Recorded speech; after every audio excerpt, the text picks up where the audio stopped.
Hi, my name is Dr. Mike Evans, and this is a quick review of concussions, what they are and what to do. Now, you might have watched our Concussions 101 video, and this is just an updated version that covers even more. Concussions have got a lot of press. I think we can all now name a player or a friend that has had one, and I think we tend to hear about the bad cases. But I think it's also important to know that a concussion can be well managed by you and your family, your school, and your care team.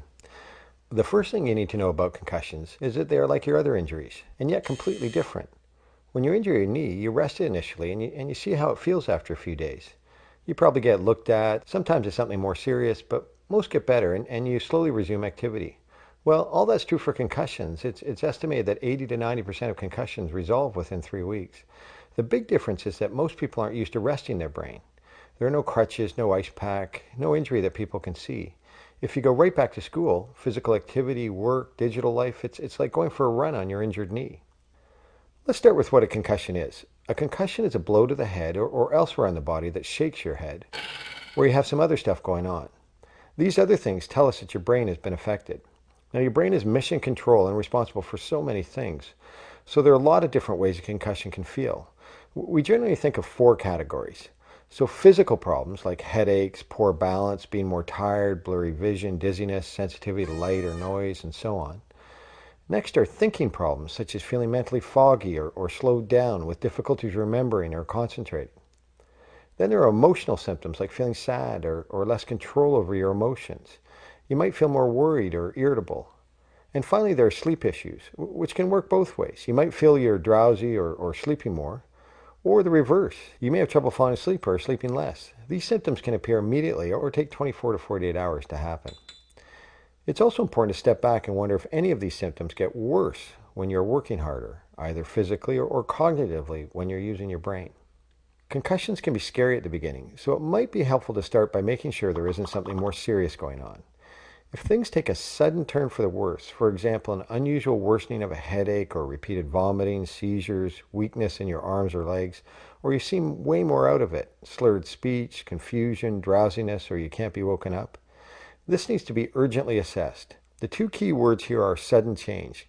Concussions don't show up on a CT or MRI scanners in the emergency room, but these tests can be useful when there's a sudden worsening to look for brain injuries other than a concussion. The reality is most concussions can be managed without going to the ER, but check with your doctor just to be sure. My advice is to take the first week after concussion in 24-hour chunks. Things might get a bit worse or better in the first 24 hours, and we tend to err on the side of caution and focus on resting the brain. This means taking time off from screens, taking it easy, no sports, and getting lots of sleep. Sleep is good for a concussion. Again, if you injured your knee, you would probably still make it to school or work, but with a concussion, you need to rest that brain. So you may have to take a few days or even a week off. This seems like a lot, but it may pay off down the road. So speaking of the road to recovery, this is hard to predict at the time of injury. Usually things get better in days or weeks, but can also take months. There are some factors that may make your recovery stretch out a bit longer and that you need to consider in your get better strategy. For example, have you had a previous concussion, especially a recent one or one that lasted a long time? Or is there a story of multiple concussions where it took less force to cause symptoms?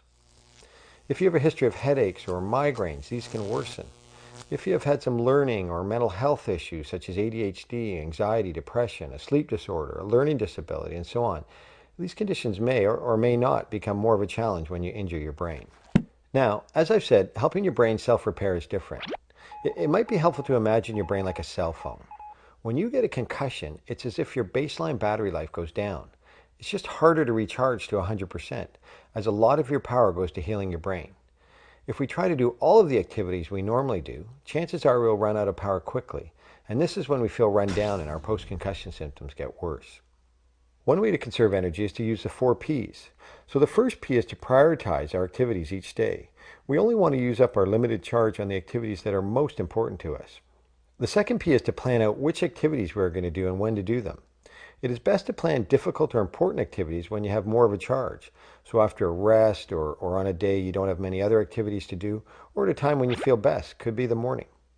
The third P is to pace yourself. Instead of reading a full chapter of your textbook, try reading a few pages at a time with breaks to allow your battery to recharge. And the fourth P is to position yourself in environments that won't use up extra battery. Just being in noisy and distracting environments or feeling stressed drains your charge. So with the 4 Ps in mind, let's talk about return to learn and return to physical activity. Both these strategies can be modified by your unique situation, school and or your healthcare professional, but they're a great starting point.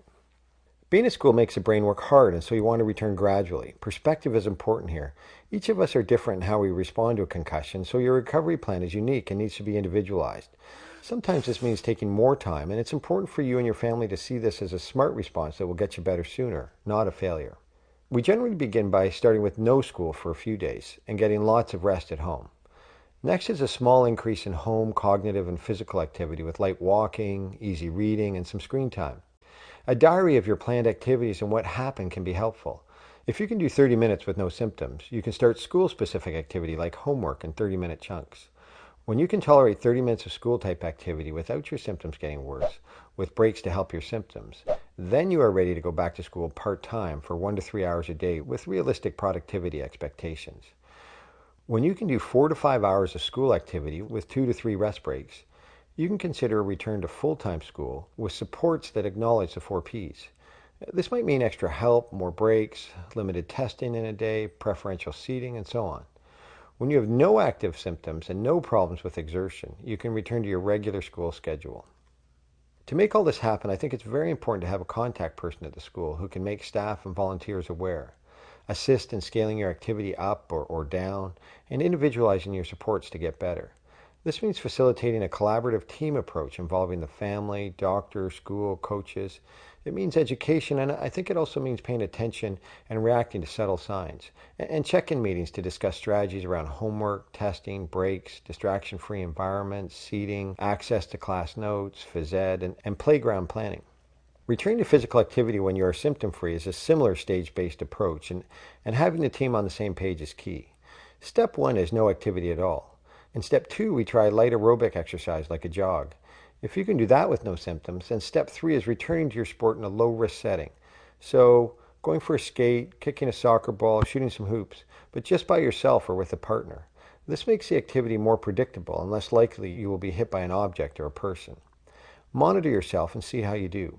If all good and you want to return to team play, step 4 is being yellow shirted for practices. Now the yellow shirt tells the other players that they cannot come into contact with you. If you remain symptom-free with this high level of activity, then you can go to step 5, which is full contact practice. We usually try and stretch out this stage a bit to really test for symptoms, but I think also to help the player feel confident that she or he is back to normal. If all goes well, then step 6 is your return to competition. Each step must take at least a day, and so depending on how the person does, this process can take a week, a month, or even a year. All this can take time and be frustrating. It's hard to slow down, and it's easy to feel down. Talking is key. It's so important that you're open with your parents, teachers, coaches, family, and friends because it's hard to see concussions.